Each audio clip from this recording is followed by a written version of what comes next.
এরপর সে আমায় মুভি দেখতে নিয়ে যায় হলে। খুব সুন্দর মুভি চলছিল। এরপর পপকর্ন খেতে খেতে আমরা মুভি দেখছিলাম। সেই দিনটা আমার খুব আনন্দ কেটেছিল তার সাথে। এরকম আগে আমি কখনোই করিনি কারোর সাথে। এরপর সে আমায় বাড়ি নামিয়ে দিয়ে গেল। তার সাথে আমার ভালোই সময় কেটেছে। বাবার থেকে শুনতে পেলাম তুষার নাকি ফোন করেছিল আর ওর করা ব্যবহারের জন্য মাফ চেয়েছে। সে আবার আমার সাথে বিয়ে করতে চাইছে, কিন্তু এবার 14 লাখ টাকা নয় 16 লাখ টাকা চাইছে। বাবা তুষারকে ইচ্ছে মতন গালাগালি দিয়েছে। আমার ফোনের চার্জটা শেষ হয়ে গেছিল অনেক আগে, যার কারণে ফোনটা বন্ধ হয়ে গিয়েছিল। এরপর ফোনটা চার্জে দিয়ে আমি ফ্রেশ হতে গেলাম।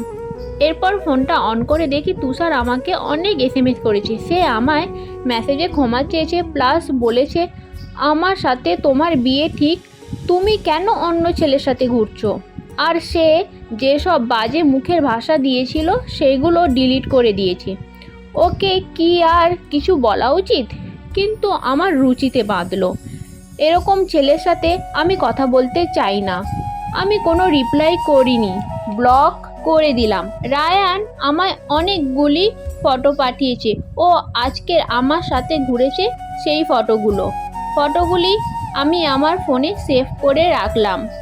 সৌরভ ছেলেটা অনেক ভদ্র, যার কারণে আমার ওকে কিছুটা ভালো লেগেছে। কিছুক্ষণ বাদে সৌরভ কল করলো। নেক্সট পার্ট চাইলে কমেন্ট করো, আর হ্যাঁ, লাইক কমেন্ট সাবস্ক্রাইব করে যেও আর শেয়ার করো।